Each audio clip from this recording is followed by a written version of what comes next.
Subscribe कीजिए हमारे YouTube channel नाते रजा को और बेल आइकन को प्रेस कीजिए जिससे आपको हर रोज न्यू वीडियो की नोटिफिकेशन सब्सक्राइब। यहाँ एक बात खास तौर पर बता दूं, चूंकि सिर्फ आप ही नहीं सुन रहे,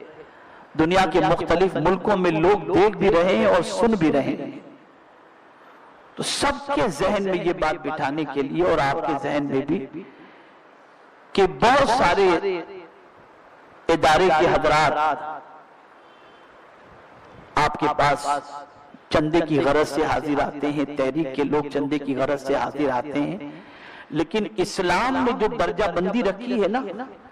आप उसी को प्रायोरिटी दें। आप देखिए कि कहीं आपके खानदान में, आपके रिश्तेदार में, आपके अईजा अकरबा में कोई ऐसा तो नहीं जो जरूरतमंद है और ज़कात का मुस्तहिक है, पहले आप उनको दें। उसको मैं सरकार सल्लल्लाहु अलैहि वसल्लम की एक हदीस की रोशनी में समझाऊं कि आकाए करीम सल्लल्लाहु ताला अलैहि वसल्लम ने पड़ोसी की खिदमत का बहुत बड़ा अज्र बयान फरमाया और फिर फरमाया सरकार सल्लल्लाहु अलैहि वसल्लम ने कि पड़ोसी 3 किस्म के होते हैं। एक पड़ोसी आपका रिश्तेदार भी है और मुसलमान भी है और पड़ोसी भी है। आपका पड़ोसी भी है,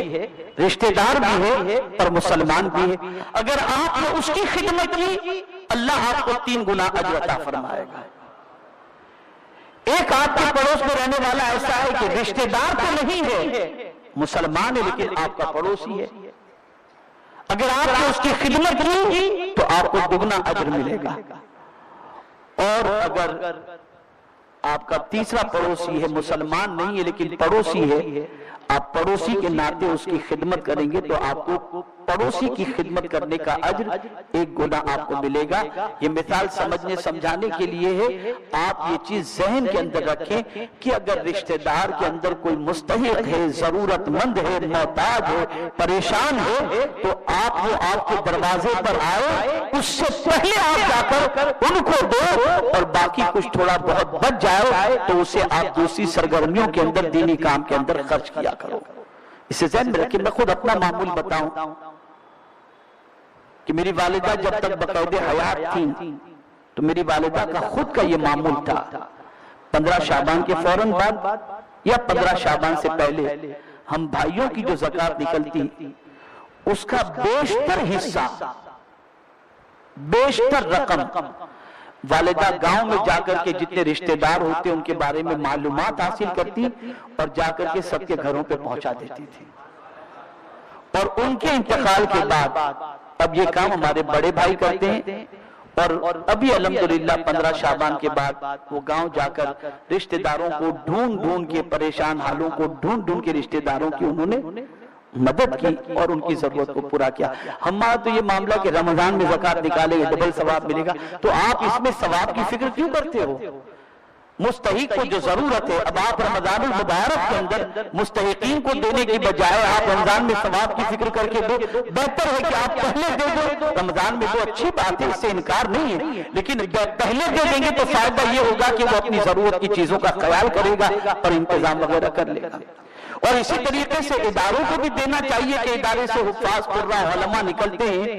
और उनकी वजह से आपकी दीनी रहनुमाई होती है, तो वहां के लिए भी कुछ हिस्सा रखना चाहिए। वरना याद रखें, रिश्तेदार वगैरह का सपोर्ट न करने की बुनियाद पर अल्लाह रब्बुल इज्जत जल्ल जलालुहु की बारगाह में मुआखज़ा हो सकता है। तो आप उधर का भी ख्याल करें और इधर का भी, यानी दीनी काम का भी खास तौर पर ख्याल रखें। और रमजानुल मुबारक में कसरत से आप अल्लाह के नाम पर लुटाया करें कि ये मेरे आका सल्लल्लाहु अलैहि वसल्लम की सुन्नत मुबारक है कि रसूल गिरामी वक़ार सल्लल्लाहु अलैहि वसल्लम माह रमजान के अंदर खूब सखावत फरमाते और किसी को सरकार सल्लल्लाहु अलैहि वसल्लम महरूम नहीं लौटाते थे, बल्कि सबकी झोलियों को आका करीम सल्लल्लाहु अलैहि वसल्लम भर दिया करते کرتے تھے۔ آقا کریم صلی اللہ علیہ وسلم کا معمول تھا تہجد کی ادائیگی کا۔ ماہ رمضان میں ہر بندہ اگر چاہے تو تہجد کا پابند ہو سکتا ہے، تراویح پڑھ کر کے آئے، کھانا کھائے اور سو جائے، سحری کے لیے جب اٹھے تو کم از کم 2 رکعت ہی وہ پڑھ لے تہجد کی، اور پڑھ کر کے اللہ کی بارگاہ میں دعا کرے کہ وہ دعا اللہ رب العزت جل جلالہ ضرور قبول فرمائے گا۔ تو ان چیزوں کا خاص طور پر خیال رکھیں، اور میرے پیارے آقا صلی اللہ علیہ وسلم کے پیارے دیوانوں، سرکار صلی اللہ علیہ وسلم جب آخری عشرہ لگ جاتا تو ام المؤمنین حضرت عائشہ صدیقہ رضی اللہ تعالیٰ عنہ فرماتی ہیں کہ سرکار اپنی تہبند کو ٹائٹ کر لیتے، یعنی کمر کس لیتے تھے عبادت کے لیے، اور صرف حضور ہی عبادت نہ کرتے، ام المؤمنین فرماتی ہیں کہ سرکار اپنے گھر والوں کو بھی پوری رات عبادت میں لگا دیا کرتے تھے، خود بھی جگتے تھے، گھر والوں کو بھی عبادت کے لیے جگایا کرتے تھے۔ تو ہمیں چاہیے کہ آقا کریم صلی اللہ علیہ وسلم کے معمولات کا خیال کریں، روزے دار کو افطار کرائیں،